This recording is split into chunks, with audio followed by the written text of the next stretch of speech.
Hey everyone, and welcome back to the channel. Today, we're diving deep into a story that has captivated the world for over a century. The tragic, yet awe-inspiring tale of the Titanic. This isn't just about a ship sinking. It's a powerful narrative of human ambition, hubris, courage, and immense loss. So, buckle up, because we're about to set sail on a journey through history. Our story begins in Belfast, Northern Ireland, where the shipbuilders Harland and Wolff were crafting a marvel for the White Star Line. Imagine this, a vessel nearly 3 football fields long, designed to carry over 2,200 souls. This was the Titanic. She was a floating palace, boasting luxurious cabins, grand staircases, Turkish baths, swimming pools, and even a state-of-the-art gymnasium. For the ultra-rich, she was the ultimate symbol of progress and opulence. But for thousands of emigrants packed into third class, she was something else entirely. A shining vessel of hope, a golden ticket to a new life in America. On April 10, 1912, the Titanic embarked on her maiden voyage from Southampton, England, bound for New York City. A quick stop in Cherbourg, France, then Queenstown, Ireland, and then the vast open Atlantic. On board, the guest list was a who's who of society. Millionaires like John Jacob Astor IV, Benjamin Guggenheim, and Isidor Straus, the co-owner of Macy's. But side by side with them were humble families, hard-working individuals, and children, all sharing the same immense ship. They were divided by class, yes, but unknowingly, they were united by a shared destiny. The journey began smoothly, the ship slicing through the cold Atlantic waters, a symbol of human ingenuity. The wireless room was abuzz, handling everything from social notes to business deals. But amidst the chatter, something more ominous began to arrive, warnings of ice. Yet the crew, brimming with confidence in their magnificent ship and enjoying the calm seas, maintained a blistering speed of nearly 22 knots. Passengers dined in elegant halls, serenaded by live music, completely unaware that just a few hundred miles ahead lay a deadly minefield of icebergs, silently drifting south from Greenland. It was Sunday, April 14, 1912. The night was eerily calm, the sea a perfect mirror-like surface, reflecting a sky ablaze with stars. Up in the crow's nest, the lookouts scanned the inky horizon. No binoculars, just their sharp eyes and the moon's soft glow. Then, at 11:40 p.m., lookout Frederick Fleet spotted it. "Iceberg right ahead," he yelled, his voice cutting through the silent night. The warning bell rang out, echoing across the ship. The crew reacted instantly, turning hard to port, engines reversing with a desperate urgency. But it was too late. A faint, horrifying scraping sound reverberated along the hull. The iceberg, like a colossal knife, tore open the Titanic's starboard side.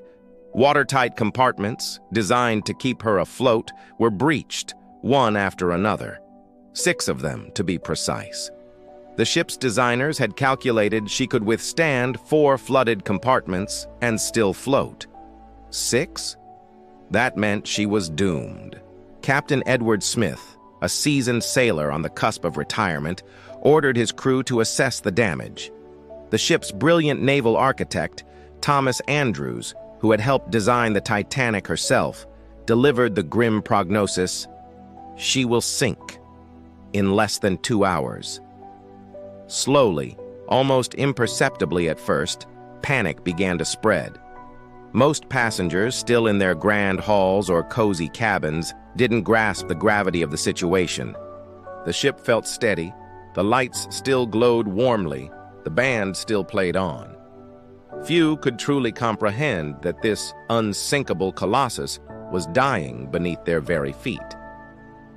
At 12:05 a.m., the order came to uncover the lifeboats. But a chilling realization dawned. There were only 20 lifeboats, enough for roughly half of the people on board. This wasn't simple negligence. It was due to the outdated laws of the time, which based lifeboat capacity on a ship's tonnage, not its passenger count. No one, not even in their wildest dreams, had imagined such a large ship would ever need to be fully evacuated. As the crew began loading the boats, confusion reigned.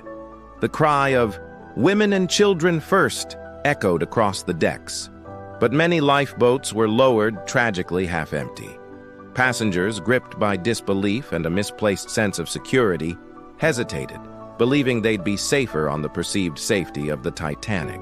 Meanwhile, in the lower classes, many were trapped behind locked gates and stairways, never even getting a chance to reach the upper decks.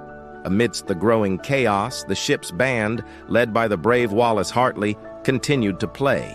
Hymns and waltzes filled the night, a poignant attempt to calm the terrified passengers. Witnesses would later recount the haunting melody of "Nearer, My God, to Thee."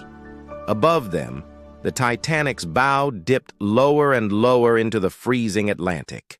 The stern began to rise skyward, the ship groaning and creaking under unimaginable strain. The lights flickered, a final gasp of defiance, and then went dark. At 2:20 a.m. on April 15, 1912, the Titanic split apart and vanished beneath the waves. Over 2,500 lives were lost to the icy waters. The temperature was far below freezing. Only those fortunate enough to be in the lifeboats survived long enough to be rescued. Hours later, the Cunard liner Carpathia arrived, pulling around 705 survivors from the frigid sea. They were exhausted, frozen, and heartbroken, staring out at the empty ocean where the majestic Titanic had once been. The world awoke to headlines of utter disbelief. The unsinkable Titanic gone. Investigations followed, both in Britain and the United States. And from the ashes of this disaster, reforms were swiftly implemented. Ships were now mandated to carry enough lifeboats for every single person on board.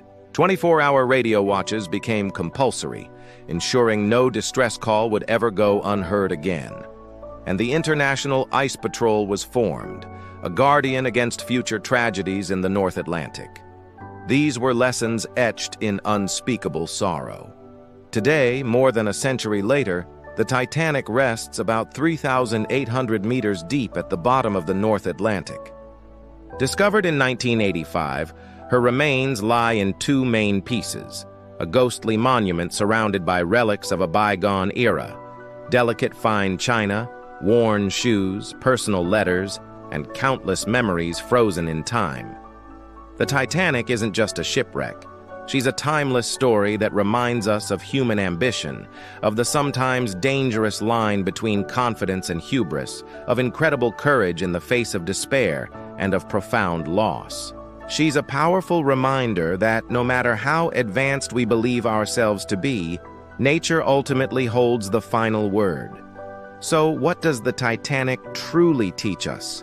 That progress must always be balanced with humility, and that even in the darkest night, the human spirit can shine brightest, in the crewmen who stayed at their posts, in the band who played on, and in the passengers who selflessly gave up their seats so others could live.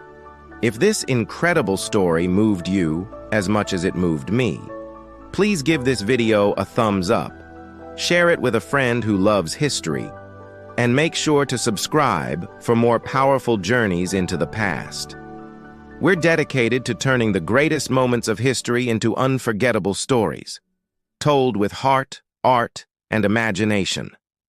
Until next time, stay curious, stay kind, and remember, even the mightiest ship can sink, but stories like this never will. And don't forget to like, share, subscribe, and hit that notification bell so you never miss another journey with us.